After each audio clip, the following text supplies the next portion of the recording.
The Fake Baseball Podcast is brought to you by Underdog Fantasy. Underdog Fantasy is the place that you should be playing your fantasy sports. It is also the fastest growing fantasy app in the industry. Underdog Fantasy is by far the best and easiest place to get signed up and play. Sign up today with promo code FAKEBASEBALL to claim your special pick plus first-time deposit offer up to $250 in bonus cash. You can earn more than just bragging rights. Double your play, double your fun. Sign up with promo code FAKEBASEBALL to claim your special pick plus first-time deposit offer up to $250 in bonus cash. Must be 18 and over, 21 and over in select states, and present in a state where Underdog Fantasy operates. Terms apply. Concerned with your play? Call 1-800-GAMBLER or visit www.ncpgambling.org. Arizona, 1-800-NEXT-STEP or text NEXT STEP to 53342. New York, call the 24/7 Hope line at 1-877-8-HOPE-NY or text HOPE-NY to 467-369. What is going on? Welcome to the Fake Baseball Podcast, and today it is not just me. I am joined by my boy, Dylan Lydell. Dylan, man, it's good to have you back. How are you doing today? Man, I've been all over the map, it seems like the past couple weeks, but it's all for good reasons. It's all for good fun. But man, nothing to really complain about. It's a gorgeous day outside. Got home and then washed my car down real quick before hopping on. Got some sunshine on me too, and now I'm ready to chat it up, talk some baseball, man. How you doing? I'm great, dude. It's fun having you back. I know we've been on this crazy run of guests lately, which is of course fun. We love all the guests that have come to hang out and join us. We got some cool ones coming on the way, which we'll tease later on in the show. So make sure you guys follow, subscribe, whatever to the podcast. Hit that follow or subscribe button so you guys can be sure to catch those episodes when they come out next week. But it's always fun just to get back to our roots and just me and you just back here kicking it, hanging out. Yeah. Enjoying talking baseball, giving the people what they want. But if y'all can't tell by the title of this episode, we're going to talk injured players, updates on them and their outlook. So we're going to stick to some of the bigger name players that people ask us about the most or that get talked about the most just because they do tend to be the most relevant, obviously. Talking about injured players that nobody cares about isn't really great podcasting because who cares? I'm just fucking with y'all. We can talk about whatever we want. This is our show. We do what we want. And y'all have to listen because you are the ones that decided to tune in. But getting right into it, Gerrit Cole. Just to be blunt and get straight to it. Gerrit Cole, the man himself, has started a rehab assignment for the New York Yankees. AA? I was just checking that. I believe it's AA. Yes, AA. He threw 3 in the third innings with no walks, struck out 5, and looked great. Fastball sitting 94 to 97. I know Aaron Boone just came out literally like right before we got on here and said that they're not putting a number on the amount of rehab starts that Gerrit Cole is going to make. I don't think that should come as a surprise to anybody. I don't think they're going to just give a number like he'll be back in 4 starts. I don't think that was ever going to happen. I think they'll play it by ear. But Dylan, seeing that he did go 3 in the third, 2 hits, no runs, 5 Ks, how are we feeling about Gerrit Cole coming back sooner than many people expect? Yeah, I was. You asked me this question back in March, April. I was hard avoid Gerrit Cole. I was at all costs avoid Gerrit Cole. It scared me a lot. But now, like we had Gary on and we also had Nick on, our 2 New York counterparts, and they were both very optimistic or fairly optimistic. It's been some time now about Cole's return. Had a good rehab start. I mean, 3 in the third, like that's going into it a little bit, especially for your first start. Clocked up to 97 on the gun. He's the reigning Cy Young, and New York is the team to beat right now. So I can definitely see the vision and the reason why they're kind of keeping it slow and having a pace with this, because they've built themselves a nice cushion. But man, when he gets back on the mound in New York, that team's going to be really nasty. Yeah, I mean, they already have Luis Heel, who I see has overtaken Shota Imanaga as Rookie of the Year favorite.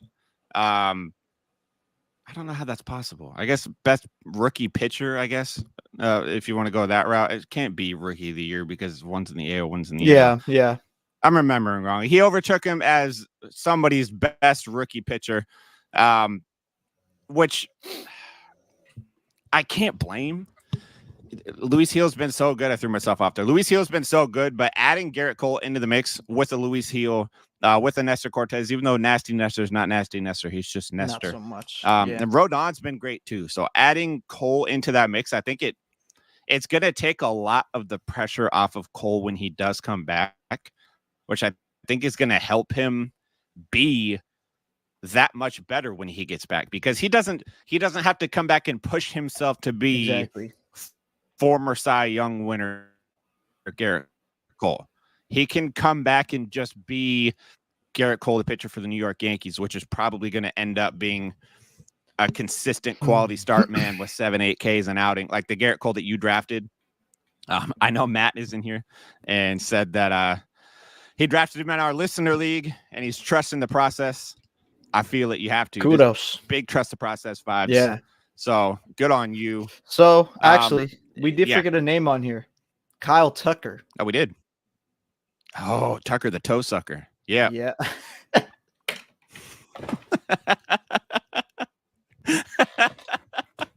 I'm familiar. I'm very familiar. Yeah.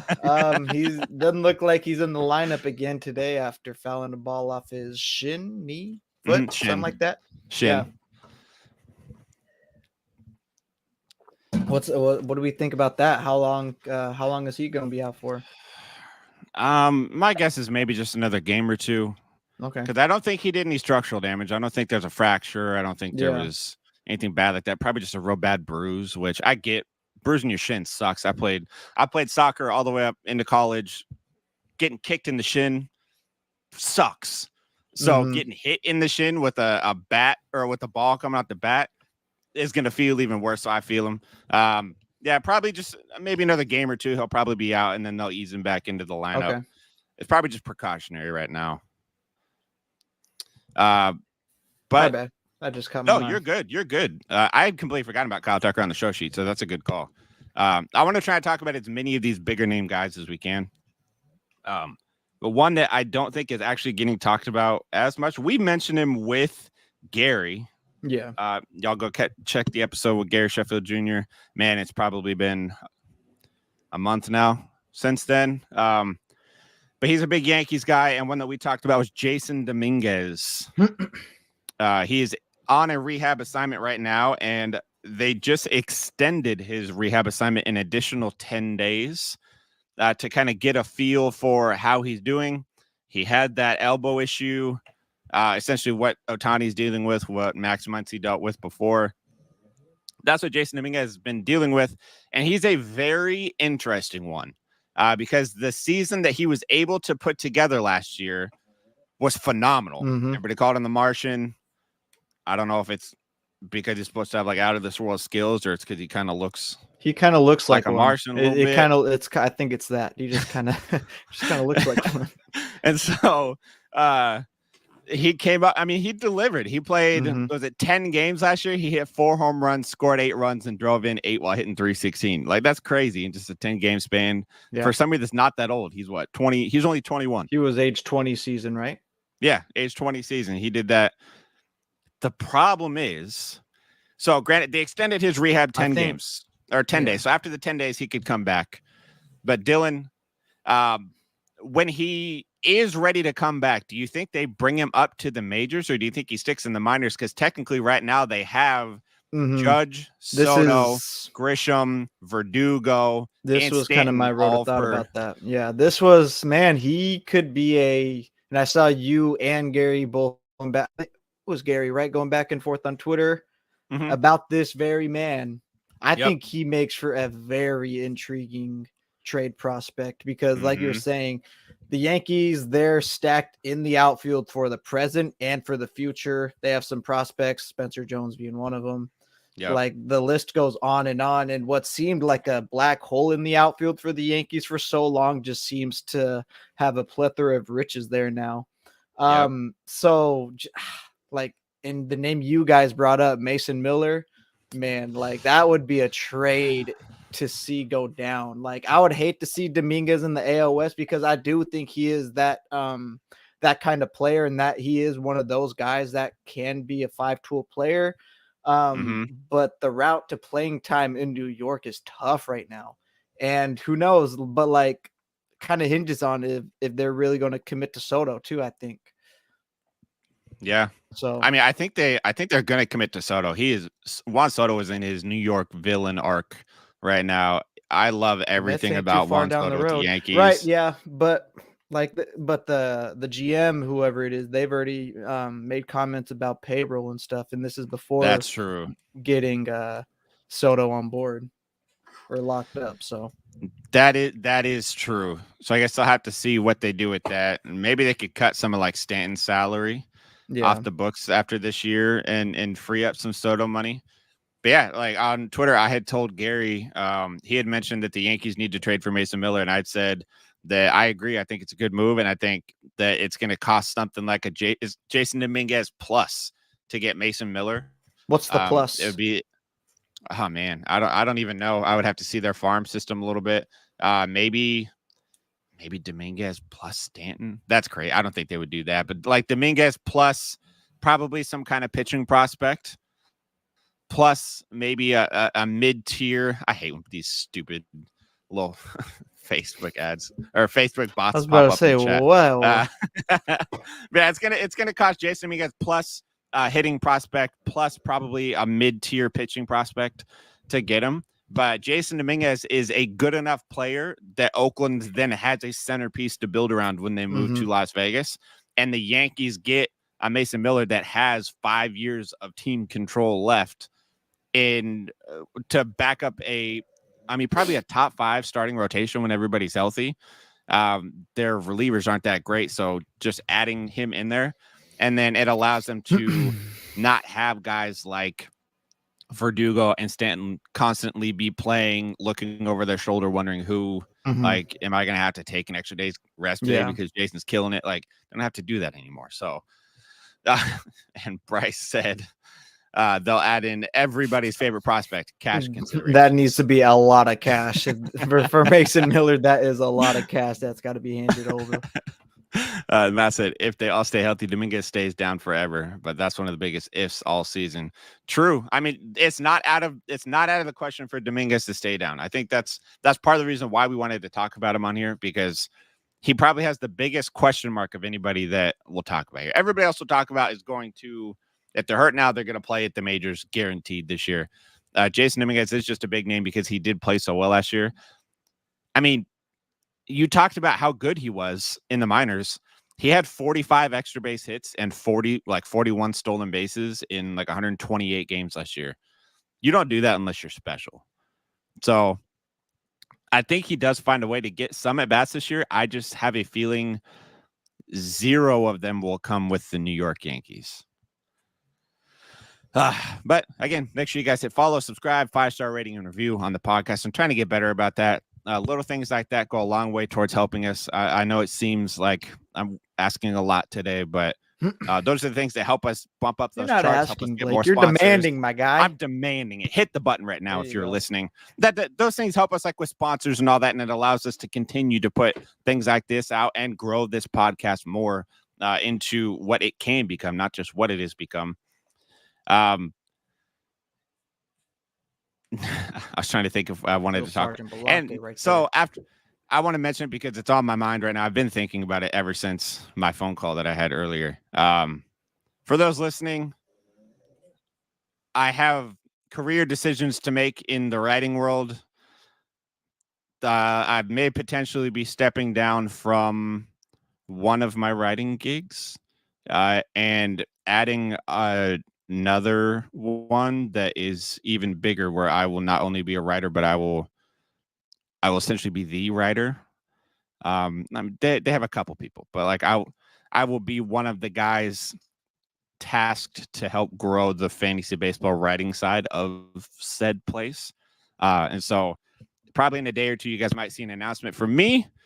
We're not going away. The podcast is still fucking booming, but we may be booming even more at some point in the future, baby. So again, hit that follow, like, all that. Just add that in at the end. But moving on to the next one, we got to talk about your boy, Dylan. We got to talk about your boy. Royce Lewis did that thing that Royce Lewis always does. He came back and he went 1 for 1 with a fucking home run. Okay, go to his Savant page real quick before it updates any further. Let me see. Just real quick. Have you ever seen anything like that from a hitter? Pulling it up right now. I'm going to already say no because I think it has registered like 2 at-bats. Let's see. Royce Lewis. Wow, that's so red. I'm like, what is that? Just to read some of them off for the people that aren't following along. His expected batting average is .912. Yeah. His expected slugging is 2.747. Launch angle sweet spot percentage 100%. How about this? A 0 strikeout ratio to a 40% walk ratio. Hell yeah. So yeah, he's the GOAT. He's back, baby. Royce Lewis just doing Royce Lewis things. Royce Bonds. So just stay healthy, my man. That's all it's got to be. Just please, whatever you do, I don't know why the baseball gods inflicted this bad luck upon you, but it should be lifted soon. All right, just stay healthy, my dog. They need you out there in Minnesota. All right, so it is your boy. So I gotta ask your outlook on him. Obviously, you got to take when healthy into account. I think he's hit like 17 home runs in his last 34 games or something ridiculous like that. If he stays healthy, Royce Lewis is a top third baseman for the rest of the season? Top 5. Top 5? Yeah, easy. I mean, top 5. So let me ask you this. I feel like this answer might be easy, but it just popped into my head when I asked you that. Rest of the season, who would you rather have, Austin Riley or Royce Lewis? Royce Lewis with injury concerns. Would you rather have Royce Lewis with injury concerns or Austin Riley right now? Yeah, who's struggling? It's tough. Royce. He's bad. He's just going to figure it out. He's just going to figure it out. Like this time around, he's got to do it, or like, his time's ticking. So yeah, that's what I'm gonna ride by. And I mean, when he's healthy, so dominant. It's tough. When he's healthy, he's essentially. I don't even know how to project Royce Lewis because he's never been healthy. But like in the little small sample size we got, he's been Austin Riley good with some stolen base ability, which Austin Riley doesn't have. So, like, in a perfect world, yeah, I'd probably take Royce Lewis over Austin Riley. Especially Austin Riley right now is only hitting .232 with 3 dingers this year. He has almost as many he has 1 less triple than home run this year, which is what the fuck? Excuse me. Sorry for cussing. I apologize. I was just thinking about it earlier today about how good we've been at censoring ourselves. But you know what? The boys are back, and it comes out. Like we're back. We ain't got to censor ourselves for no man. But I will censor myself a little bit because kind of family friendly. But yeah, Austin Riley struggling. I think I would take Royce Lewis over into. I think he continues to have a big season. Please, man, please. The only thing is, I think you're going to have to take into account how much extra time off they're going to give him. Because I think Royce Lewis is definitely going to get extra rest days because they're going to try really hard to get like 95 games out of him this year. So we just got to, Matt said, love the apology after the 5th fuck. I mean, he didn't say fuck, I said it, but there's 6. Sorry for guessing.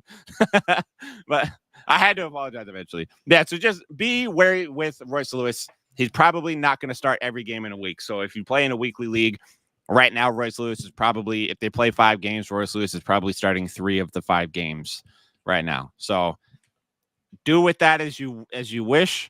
But but I mean, he might bump up to 4 or 5 games later in the year if he continues to stay healthy. But for those of you that are in the live, we're going to run an ad real quick. And for those of you listening, we'll be right back in like 1 second because I edit this out on the audio on the back end.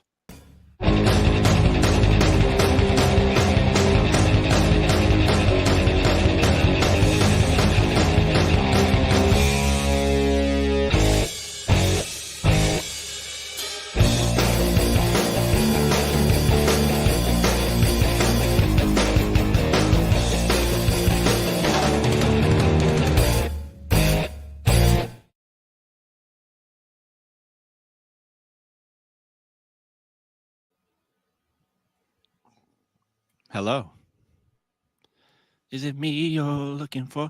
So the next person we're going to talk about, Lou Bob, Luis Robert Jr., future Mariner, is finally back from being hurt. It's very important that people understand that Luis Robert might be the most unfortunate injury risk that we have in baseball. I think he is more of an unfortunate injury guy than Royce Lewis. Part of me sometimes thinks Royce Lewis might be a little soft. Luis Robert just gets these crazy injuries that are like actual injuries that causes him to miss time. Now, so he's back. He did the same thing Royce Lewis did yesterday. They both came back yesterday. They both hit home runs. Luis Roberts was a fucking missile. So do you think Luis Robert has that same kind of upside? I know he was drafted as like the 10th outfielder coming into the season, but keep in mind, in his rehab assignment, he had, let me do quick maths real quick, 27 at bats between the complex league and AAA, and he got 3 hits. He went 3 for 27 in rehab, but 2 of them were home runs. Yeah, I know the first at bat was a bomb. So, like, do you have the same kind of upside thoughts for Luis Robert, or are you a little more hesitant on Luis Robert than you are on like Royce Lewis? They're kind of in the same boat for me. Like, if you're not on the field because of injury or not on the field because of injury, I think where Royce Lewis I don't know, like they're 2 kinds of different players. Like one has more speed than the other, one has more pop than the other. Mm-hmm. I would maybe, 38 bombs from Robert last year. Like it's nothing to snout about. I don't know. It's tough to put them in different categories. They're always both hurt, but I don't know. It's tough to compare them, I guess. Would you trade for Luis Robert right now? Or how about this? Make it easier. Let's say for your util spot in fantasy baseball, who would you trade for first, Royce Lewis or Luis Robert? Points? We'll say points, yeah. We like Royce. Points around here. Royce? I think so. It's tough because, I'm trying to think my way through it too. Yeah, I think I'd take Royce over him in that setting just because, I don't know. I like to think that we actually don't know how high Royce Lewis's ceiling is. So who knows quite how good he could be. Luis Robert, we saw how good Luis Robert could be last year. I think that was his ceiling, which we talked about coming into the year. It is tough to rank guys based on them coming off of the greatest season they may ever have. I think I would be very surprised if we ever saw Luis Robert hit 38 home runs. I mean, he had like 74 extra base hits last year, stole 20 bases. I'd be very surprised if we ever saw Luis Robert do that again. But Royce Lewis, 17 home runs in his last 34 or 35 games. He could be a 45 home run guy with a lower strikeout rate. So, yeah, I think I would rather lean Royce. So, do you want to put he's obviously this is a Mariners question. A guy that he's being linked to the Mariners, but he's not the only one. Would you rather them see or push their chips in if they were really to go all in for a big bat like we're all hoping for and praying that they do? They need it. Only a +8 run differential. would you rather would you rather them go for Robert or Vlad, Pete Alonso? Where you want them to go? Oh, wait, that's a good question. Because my answer is not Robert. Are we talking like as a rental player, or are we doing like a hypothetical? They'll re-sign. They each re-sign a 3-year contract. Yeah, let's say they re-sign, because I think that's what they do. If they pay a prospect price, they'll lock them up. I think that's what. Hey, thank you, Tom. I appreciate you for that. Make sure you hit that subscribe button if you're not subscribed. But yeah, honestly, of that group, I'm probably going Vladdy. Yep. I'm probably going Vladdy, but Luis is right behind him. I think Petey is third on that list. But I did say before the season that I do hope Seattle trades for Luis Robert, and I still stand by that. Ty looks really good right now. Ty does. So like I don't hate a world where they keep Ty and trade for Luis Robert, and then we have an outfield of Luis Robert, Julio. And who cares? Let Dom still get some run out there. I'm struggling, but his defense is like, there was one game, had Haniger been playing and Dom was not out in right field, we would have lost. I forgot what series that was over the weekend. Yeah. That was over the weekend. Yep. So I think that kind of reality, I like that. I think that would make the most sense for me. But if I had to just pick one, just gun to my head, pick one. Vlad, man. Give me Vladdy. Give me Vladdy. He gives me everything that I want. And I think there's actually a real chance that happens too. That one would give me the most hope and excitement. But that was my question. I think I'm also on board with Vladdy too. He's really good. All right. So before we get to the Mariner, we have one Mariner that we want to talk about. There's one pitcher that I want to give an update on. Jack Flaherty. Everybody saw him come out after throwing like 60 innings. Or 60 innings, goddamn. 60 pitches the other day. What a start. It was pretty worrisome, because obviously when you see a pitcher get pulled that early, especially when they're pitching pretty well, it gets a little you get a little nervous, but came out today and said it was just a little back tightness that he had. Kind of like Woo's return from his rehab start. Just a little tight, couldn't really get loose again, getting back out on the mound. So they pulled him for precautionary reasons. So there's not really anything to worry about with Flaherty. They said he's already on track to make his next start, all that. So don't worry about Flaherty. It wasn't an arm issue. It wasn't any of that. It was just tightened up a little bit in the back. He'll be fine. Tom said Gleyber or Helio Ramos in a 10-teamer position eligibility doesn't happen. Okay, so I feel like most people would say Gleyber, but I actually think my answer for this is Helio Ramos. I'm not massive on the bat speed data stuff, but like I've said previously, blast percentage is something that I genuinely have been paying attention to when it comes to players and evaluating them, their success and future success. So Helio Ramos has one of the fastest average bat speeds, plus his blast percentage is like 19%. I think typical blast percentage is like 11% or 12%. He's at 19%, and he's got, I think it's 3 home runs in his last 5 games now after he hit another dinger today. If I got gun to my head, I got to pick Gleyber or Helio Ramos right now. I'm taking Helio Ramos. I think there's real reason to think that this could be a legitimate thing with him moving forward. He's got that gig locked down for himself right now. Yeah, I agree. All right. Now I got to hit you with the Mariner. I got to throw it to you right at the gate. Anthony Munoz. Having some issues. Talk to me, Dylan. What's going on? Well, actually thought it was his ankle when I first was watching the game live, but it turned out to be his back, correct? Pulling it up. Isn't that what they said? It flared up, like he's been dealing with some back thing and then it flared up on the collision. Yep. Don't like that. Which is not great. Yeah, don't like that. This is a guy we cannot afford to lose right now. He's been putting in a lot of work. He's been under a lot of stress, but he's been handling it. He's been a dog out there for us. Already down Brash, already down Santos. it's getting real thin out there. Spire hasn't been the same Spire. He's been fine, but not the same dominant lefty Spire we saw last year. He's Sauce. Don't like Yeah. Thornton. Man, it gets real thin real fast with Mooney Mhm. gone. I'm just kind of reading no big so he is heading in for an MRI. I did see an update. Let's see. I have two updates here. One from I did miss out on Daniel Stanek. Kramer. He's been a huge relief out there. Stanek's been huge. Yes, he has. Year.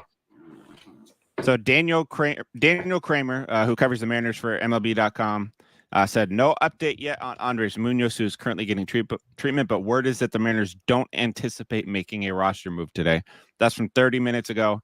And then Adam Jude, who covers the Mariners for the Seattle Times, 16 minutes ago, said Munoz's back is feeling a little better today per Scott Service, but no details yet from the MRI. Munoz is down tonight, but could be for a few days as well. So probably not going to see Munoz for a few games. Yeah, like the way he comes down on the mound, so much torque, and he's a big dude.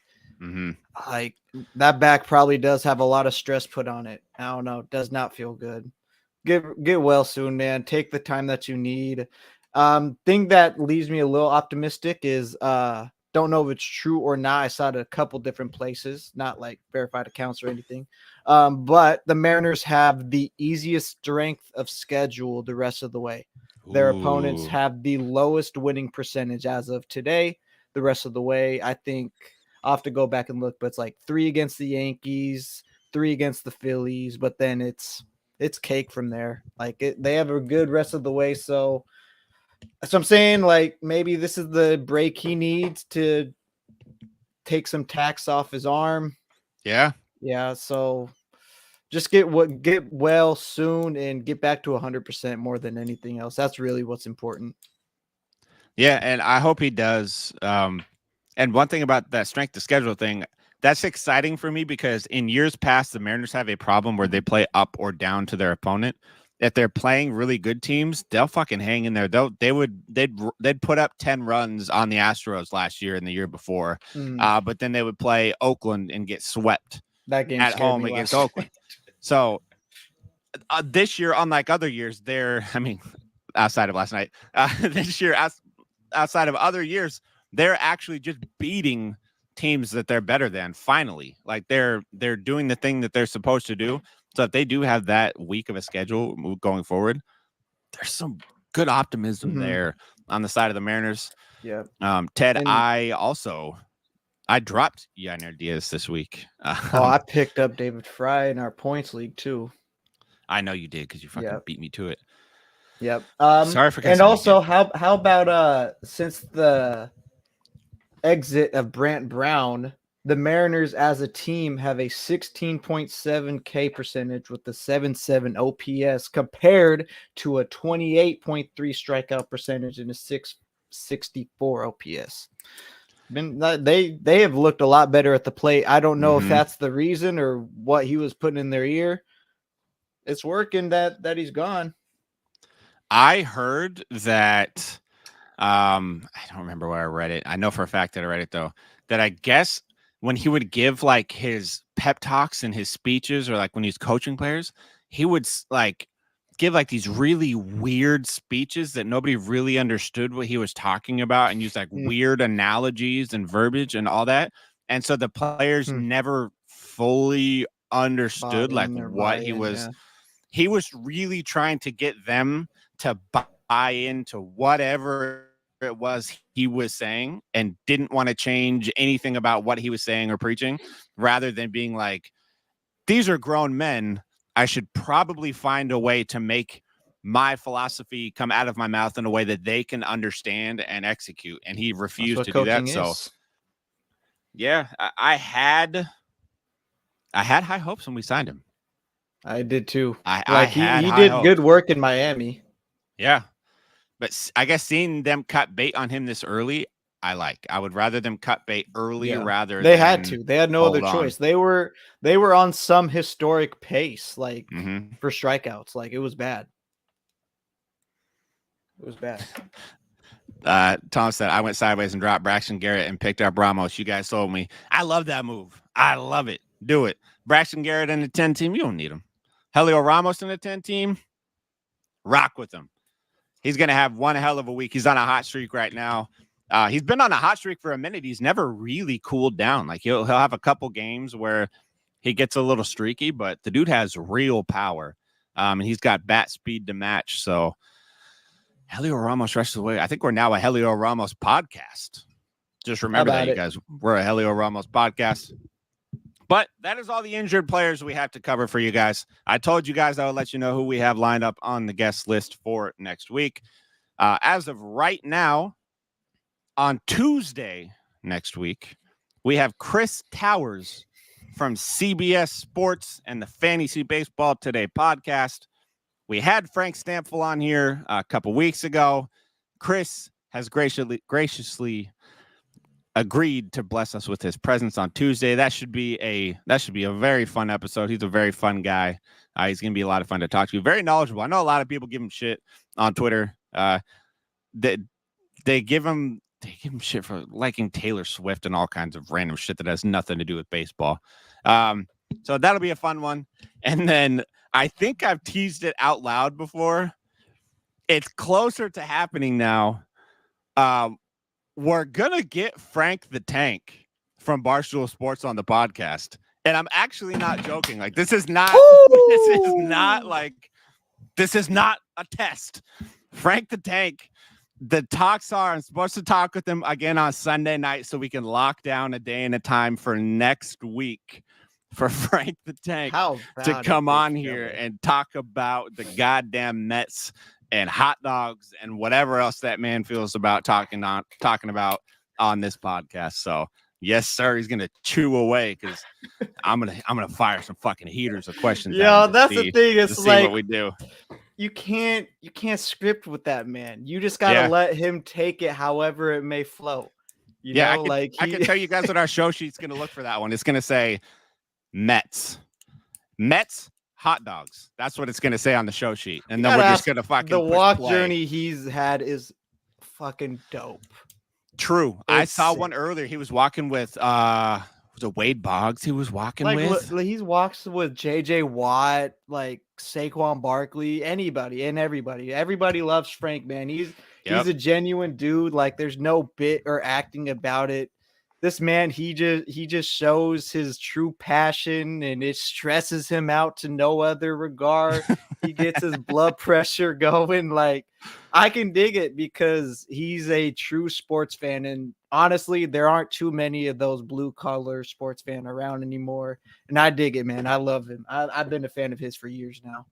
Same. It's always entertaining. And I know I told you guys last week that we've had a few people on that aren't necessarily fantasy baseball related. I get this is a fantasy baseball podcast, but this is also our podcast. And if they have something to do with baseball, even if it's not fantasy related, and we think it'll be fun to talk to them about it, we're going to have him on. And can't think of a more fun person to have on than Frank. Yeah. Chris is going to be fun too. Chris, if you somehow hear this, I'm not downplaying you coming on the podcast. Chris is going to be a fucking blast, welcome, too. my boy. I've been talking to Chris for like a year and a half now. He's an awesome dude. They run a great podcast over there.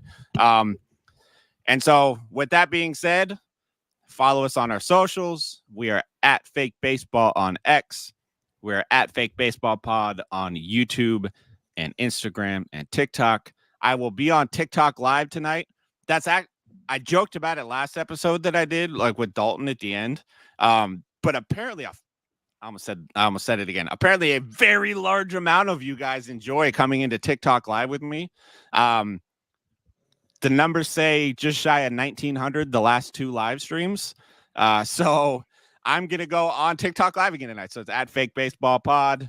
Go follow that. Y'all can see when I go live. I have a couple adult beverages and listen to music and talk about baseball. It's fun. And then make sure you hit subscribe. 5-star ratings and reviews help us out. And I think I now work for Just Baseball Media, and that's how I'm going to end this. Later.